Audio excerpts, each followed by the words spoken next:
ñu gërëm ñépp nag sant ñépp teewaay bi rafet na jekk na ñu gërëm leen ci sant leen ci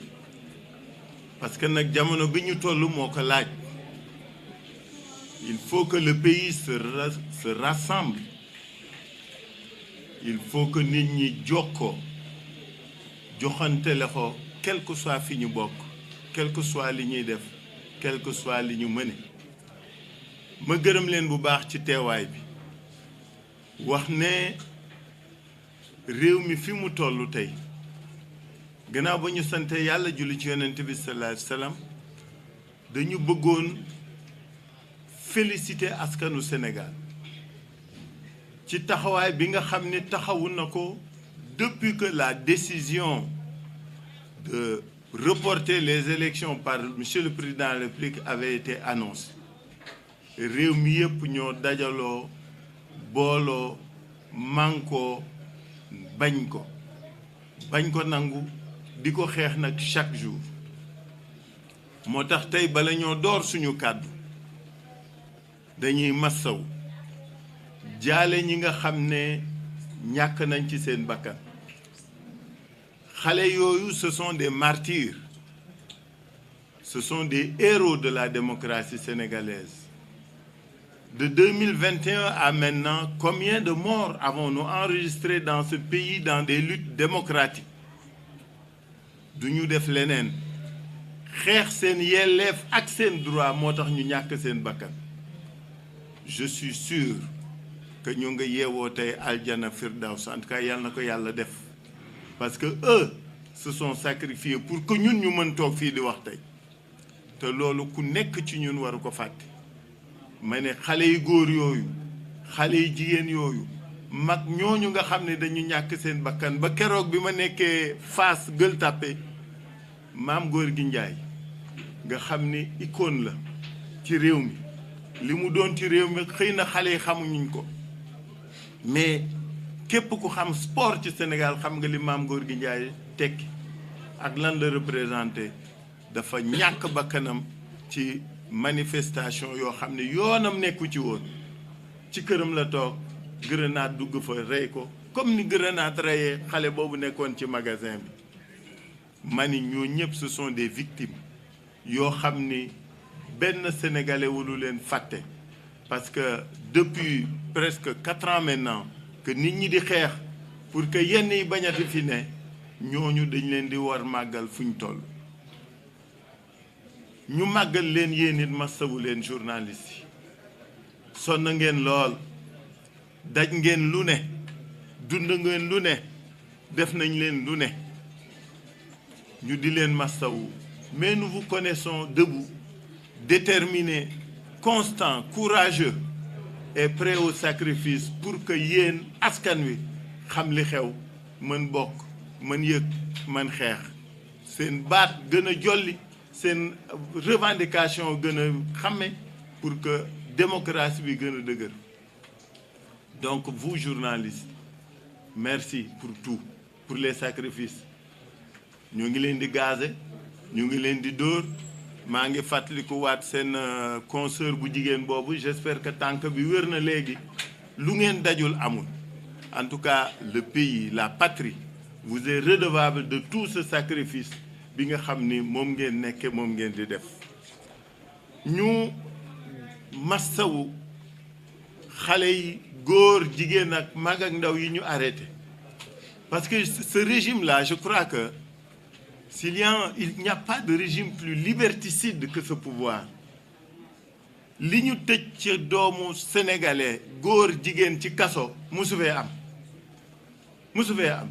c'est unique dans les annales de ce pays xale yi ci kaso bi lu xew rek ñu tëj kaso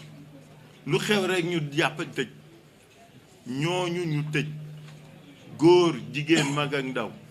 nañu xam ni seen sacrifice du vain ils l'ont fait pour ce pays ils l'ont fait pour sa démocratie ils l'ont fait pour que la réputation de vitrine démocratique de ce pays puisse continuer à être entretenue ma ne xale yoo jigéen ñooñu nañu xam ne léegi mu jeex léegi ñu génn incha allah pas dans la compromission mais par la lutte loolu lépp suñ ko fàttalikoo yenn saa yi sax metti na diis na mais dañuy bëgg a am loo xam ni kenn xamul ban sentiment la parce que lii lépp lan la doore woon le discours qui a annoncé le report su ngeen fàttalikoo nous a parlé et waxoon naa leen ko bi ñu dégloo borom réew mi le président de la République li mu référé woon mooy article 42 qu'il y avait un blocage des institutions parce que ñaari institution yu mag muy assemblée nationale ak conseil constitutionnel ñoo juboowul mais bu leen fàttaliku li ñu doon wax aussi mooy président bi juboowul ak premier ministre am ay jiiñaate am fi ay tamante dëmm am fi dans notre pays il ne peut pas y avoir de conflit entre le président de la République et son premier ministre xam ngeen ko mi ngi mel ni bëre bëkk ak mbaam la lu mu metti metti kenn ay daanu président su premier ministre defee lu mu def toog fi da ko neex donc il ne peut pas y avoir de problème entre eux affaire bi kay bi ma dégloo communiqué conseil des ministres ba ca tegu ma ni combine bëre lay nuru combine bëre lay nuru communiqué conseil des ministres bi ku ko dégg ak ku lire interview yi génnaat après ci journaux étrangers yi combine bëre lay nuru j'ose espérer que ce n'est pas un complot contre notre démocratie et que les raisons avancées les raisons évoquées sont des raisons yoo xam ni mooy li ne sinon il y aura de quoi désespérer de nos dirigeants ñaareel bi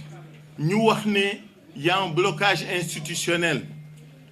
entre l'Assemblée et le Conseil constitutionnel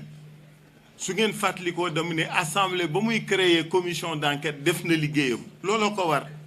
suñ nee wax na lii leerul am nañ droit saytu ko Conseil constitutionnel su fekkee dañ ni ko defal lii def na ko mu d'accord ñu bañ d'accord ñépp xam nañ ni les décisions du Conseil sont insusceptibles de recours ñoom ñaar li ma mujj wax li mu bëgg wax foofu lay mujj commission d'enquête bi nga xam ni moo servir de prétexte ñu ni xuloo boobu am na ba président jël décret ma ni commission d'enquête boobu gars yi fan lañu mujjee ku leen déggati lu ñu def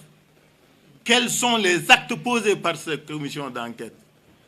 ce n'était qu'un prétexte je crois que ñun ñëpp d'accord nañ ci ce n'était qu'un prétexte pour def lii ñuy def sinon commission d'enquête bi déggatuñ ko ñëpp xamoon nañ ni mënul nem au nom de la séparation des pouvoirs députés yi mënuñu convoquer ay magistrats kooku ñëpp xam nañ ko yéen ñëpp fàttaliku ngeen ni saa yoo mësaan def recours ci décision assemblée yóbbu ko conseil constitutionnel il se déclarait toujours incompétent au nom de la séparation des pouvoirs déglu nan la assemblée mënee convoquer juge boo xam ni dafay relever ci autorité beneen structure pour su defee lu dul noonu nan la ko assemblée mën wooyee affaire bi naxe mbaay la woon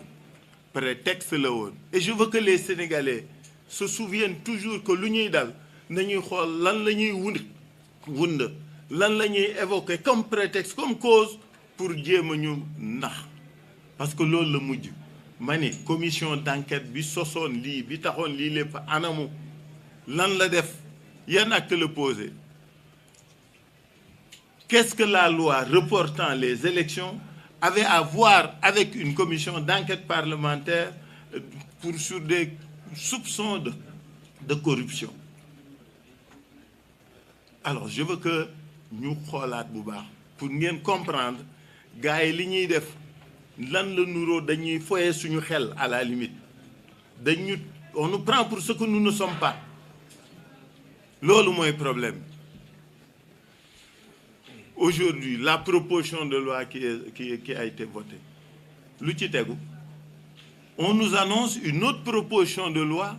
pour réformer le Conseil constitutionnel pour créer une cour constitutionnelle du ñu def ñu jàngat ni lan lay wund par rapport à un conseil qui a été saisi d'un différend et d'un contentieux dafay mel ni chantage wala épée de Damoclès bu ñu teg seen baat su ngeen nangoo ngeen des su ngeen nangul mot. C'est ça qui est inquiétant. Qu'on se joue ainsi de nos institutions, qu'on se joue ainsi de tout ce que le Sénégal a construit lu dëgëral état ba mu stable et respecté par tous. Dama bëgg lu ci nekk toujours nañ koy demee xel suñ ko lié rek duñu am problème. Donc aujourd'hui le vrai problème te ci boobu laay jëkke mooy conseil constitutionnel. Les soupçons qui sont portés contre eux am naam amul yàlla rek a xam peut-être qu'un jour daañu xam li ci be mais aujourd'hui le conseil doit continuer à faire son travail. Il doit connaître des recours et bu mu ñu fi indil mukk incompétence kenn du ko nangu xel du ko nangu te duñ ko wekk fenn parce que conseil constitutionnel dafa créer un précédent mooy 2016 yéen ñëpp yéen a ngi koy fàttaliku bi ñu demee référendum mu 2016 président de la République dafa waxoon ni day wàññi mandaam parce que damay contextualiser lu ne pour nit ñi bañ fàtte bi mu nee day wàññi mandaam mu bind lettre demander avis la laaj conseil constitutionnel joxewul avis décision la jël mu ne président après sax muy laawale ko ci nekk ku fi door sa mandat nga xam ñaata lay durer mënatoo ko yokk mënatoo ko wàññi kooku mooy premier enseignement bi mais deuxième enseignement bi am solo pour ñun ñu def recours mooy conseil constitutionnel bi daan wax ni dafa incompétent pour tout ce qui concerne les lois constitutionnelles jox na boppam doole mën-mën pas-pas ak pouvoir bu mu agir sur les lois constitutionnelles la mu mën 2016 loolu la ñuy xaar mu mën 2024. Donc ñu ngi leen di interpeller ñoom ñu ngi leen di wax ne la ñu defoon 2016 loolu la ñuy xaar ci ñoom bien que nag et c'est ça qui nous gêne beaucoup des jurisprudences du conseil n'ont pas toujours été respectées yéen a ngi fàttaliku xulóowu élection législative yi sur la notion des listes complètes xam nga ndax yéen koy fàttaliku. Il y a eu une jurisprudence de 2001 du Conseil constitutionnel. Il y avait eu une jurisprudence de la Cour suprême. 2001, c'était une liste entre le PS et le PDS su ngeen fàttaliku entre man mi ak Ale Lo. 2022 élection 2021 élection locale yéen a ngi fàttaliku problème mu liste Pikine yi ak problème liste Kédougou où la Cour suprême a encore réitéré interprétation ou notion liste complète et pourtant ci législatif yi def na leneen loolu la ñuy bañ dañuy fàttali conseil bi ni ko la muy def nay am constance nay am cohérence nay am permanence parce que loolu mooy seen doole loolu mooy tax ñu respecter leen donc suñu premier appel ñun coalition Khalifa président c'est à l'endroit du Conseil constitutionnel pour que cette fois-ci que ñu mat li ñu doon que ñu matal li ñu leen xaare que ñu mottali li ñu leen yéene c'est-à-dire qu'il nous montre que dans ce pays nous sommes dans un état de droit et que institution bu mu mënta doon lañ la dénk di nga ko def en toute indépendance